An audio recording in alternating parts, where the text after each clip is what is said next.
আসসালামু আলাইকুম।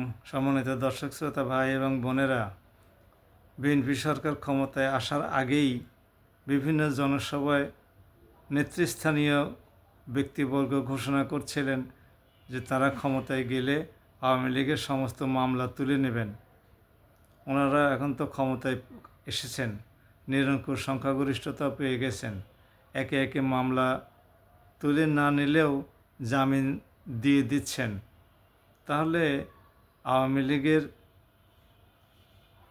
নেতা নেত্রী যারা বিভিন্ন দেশে পালিয়ে আছে, তাদের তো গত 26শে মার্চ গতকাল দেশে আসার কথা ছিল। ওনারা কয়জন এসেছেন আমাদের কাছে কোনো খবর নাই। বিএনপি কি তাহলে তাদেরকে দেশে নিয়ে এসে পুনর্বাসিত করবে? আমরা সেই খবর শোনার অপেক্ষায় আছি। যদি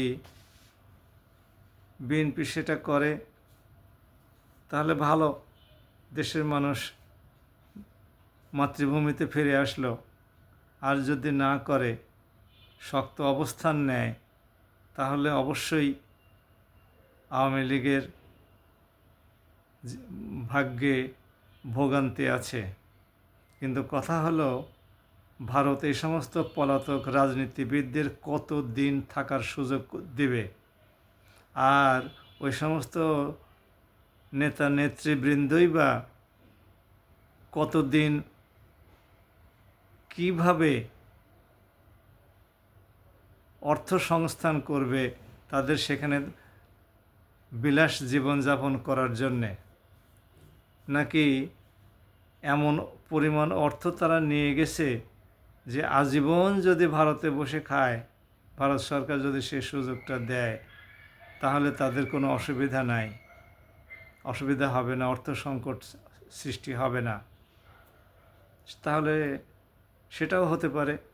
আসুন অপেক্ষা করি, দেখা যাক কী হয়, সরকার কি করেন, আর পলাতক আওয়ামী নেতা নেতৃবৃন্দই বা কী করেন। অপেক্ষায় রইলাম। সবাই ভালো থাকুন। আসসালামু আলাইকুম।